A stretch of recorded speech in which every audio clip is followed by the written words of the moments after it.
Mumbai Mary Yan. There exists a bitter rivalry between true blue Delhiites and Mumbaikars. 1,000 pens and 1,000,000 voices have sketched myriad images of Dilwale Ki Dilli and Amchi Mumbai in several shades, and the unspoken war to score over each other is centuries old. Delhi grasps you in its peculiarly unsettling aura, grabs you by the scruff and tries to shove its own dented version of Dilligiri down your throat, screaming, "My way or the highway." Mumbai too approaches you with a mildly unnerving cocktail of aggression, affection and apathy, depending on the time and place, but all that quickly evolves into a generally comforting feeling of belonging. Both cities have their own pace and tone. People in both these cities think they're living in one of the world's greatest cities and express themselves in their own distinct languages. While a true Mumbaikar has his own lingo and no sentence can be complete without endearing words like Jakas, Pandu, Vitakul Eater Say, etc., a true Delhiite cannot talk without abuses, but don't get them wrong, they're just emotions. The paranthe of Chandni Chowk and the kebabs of Purani Dilli have the power to bring a Delhiite to tears, and similarly a Mumbaikar feels just as nostalgic about his vada pav and Bombay sandwich. In spite of being a true blue Delhiite, I found Mumbai liberating and passionate. The grandeur of Lutyens Delhi and campus politics were replaced by Bollywood vibes and multicultural amusements where each individual had the space to chase his dreams, his own way. Mumbai looked magnificent from my airplane window seat. The glittering lights felt welcoming and the huge ocean assured me of a better future. That was it. I already liked the city.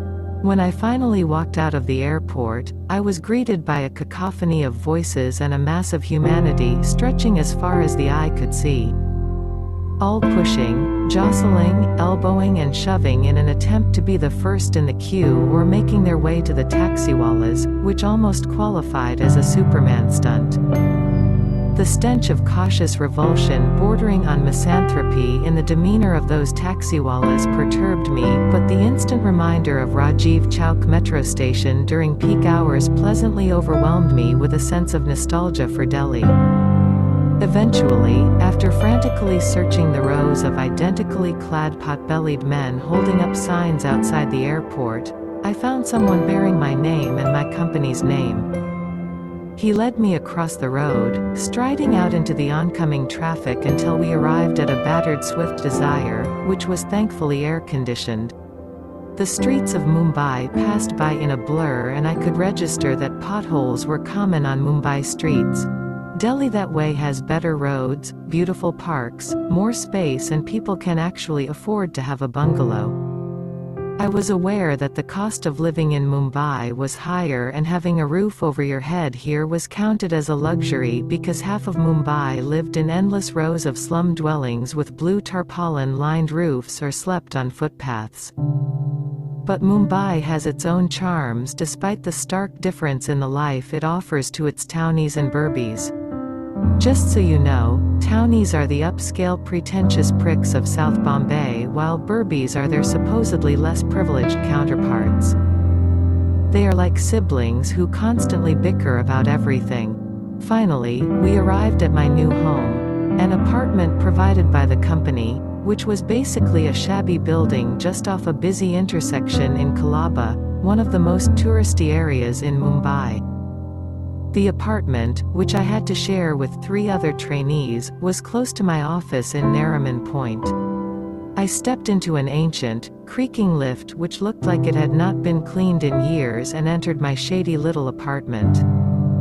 The interior of flat number 402 on the 4th floor did not look much better than the outside of the building.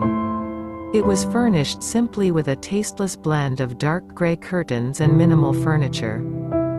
There were 2 decent-sized bedrooms, each with 2 single beds sagging sadly in the middle.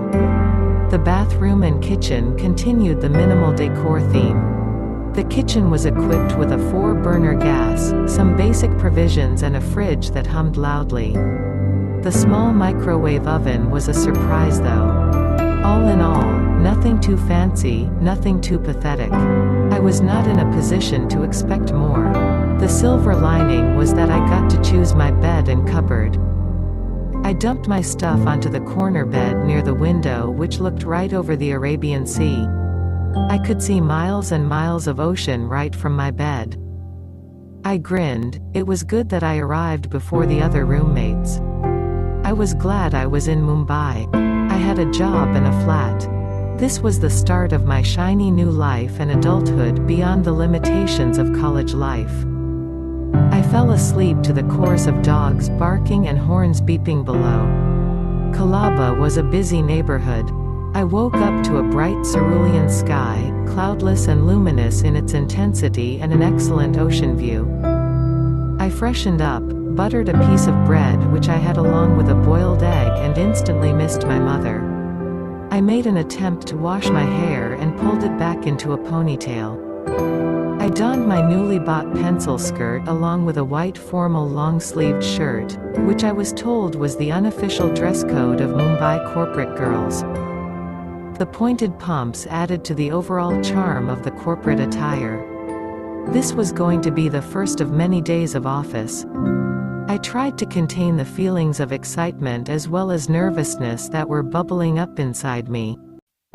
I was excited and scared at the same time, but the humid Mumbai air was very reassuring. I got in a taxi and made my way to office.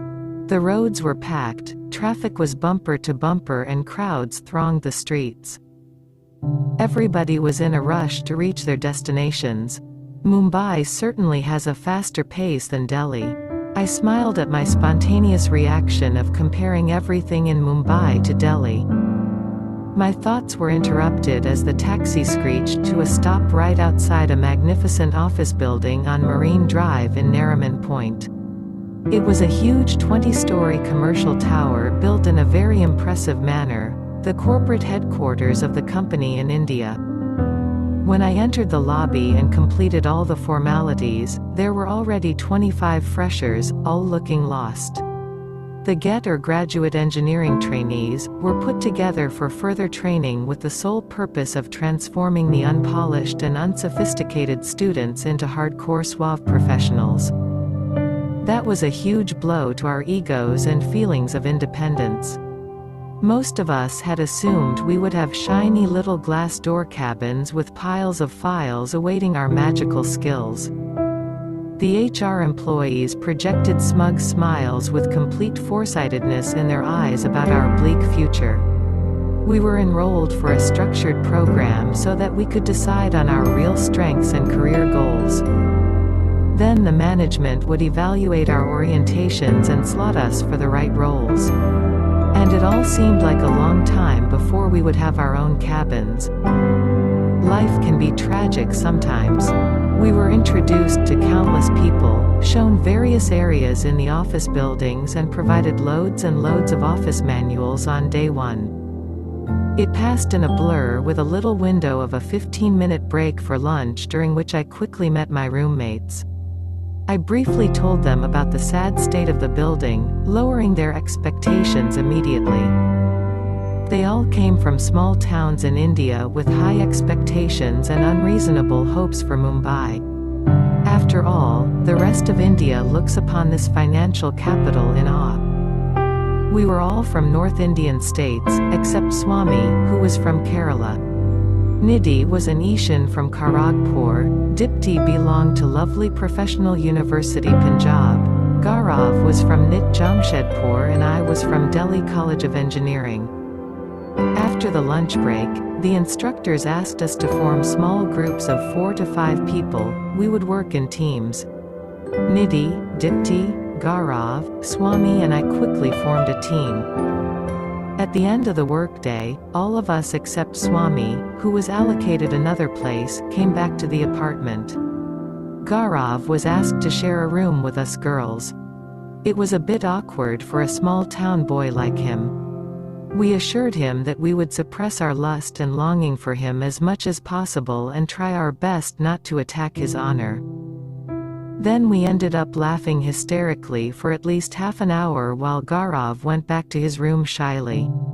It was a good start. We spent the rest of the day wandering the streets of our new neighborhood, which was characterized by towering apartment blocks and bustling markets with tiny dusty shops jammed together in rows. We found a small restaurant with a long menu comprising vegetarian and non-vegetarian dishes. We decided to go Dutch and placed a sumptuous order for paneer butter masala, butter naan, chicken do piazza, rice and dal, which we hogged mercilessly and then hopped to a little grocery shop nearby and bought a few provisions to keep us going. 3 packets of bread, a fat chunk of butter, jam, chocolates, rice, dal, toiletries including Harpic and Tide detergent powder and other regular stuff to keep a house full of working people functioning. By the time we got back to our flat, we were tired and fell into our beds like dead people. The next day, survival pushed us to a whole new level of multitasking. Dipti was smearing butter over half-burnt toasts while Gaurav was waiting outside our single bathroom for Nidhi to come out. I explained to my mom why I could not take her call last night while struggling with my stubborn hair, which was refusing to transform into a perfect ponytail. But eventually we made it out of our little flat successfully and hopped into a taxi.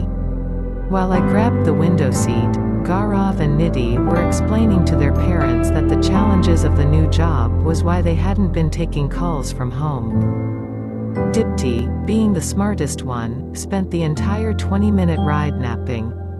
Work life is stressful. Or at least, not as exciting as I thought it would be.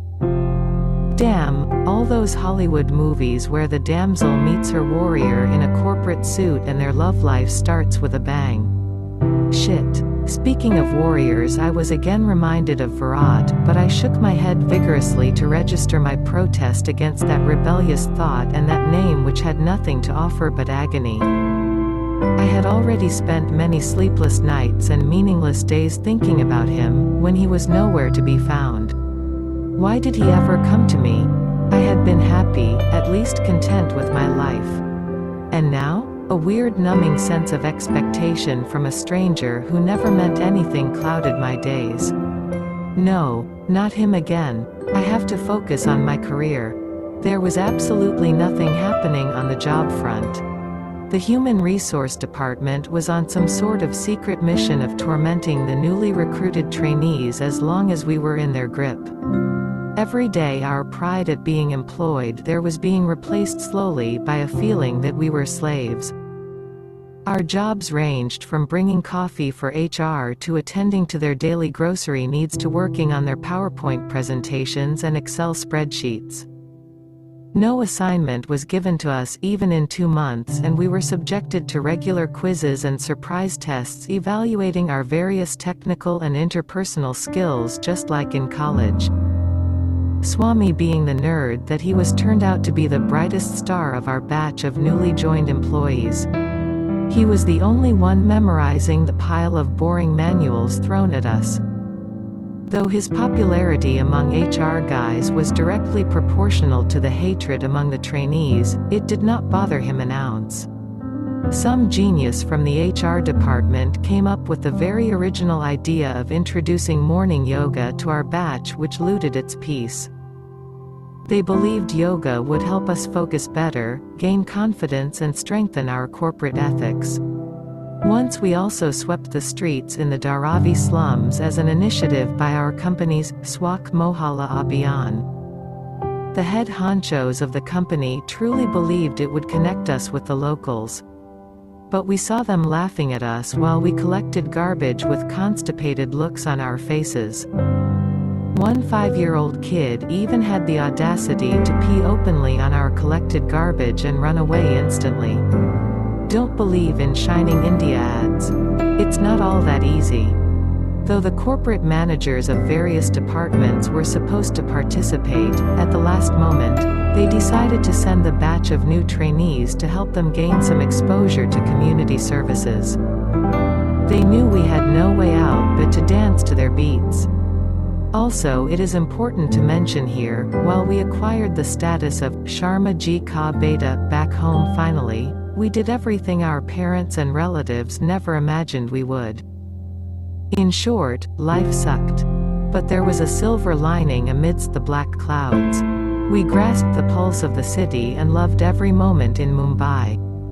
It would never stop mesmerizing us.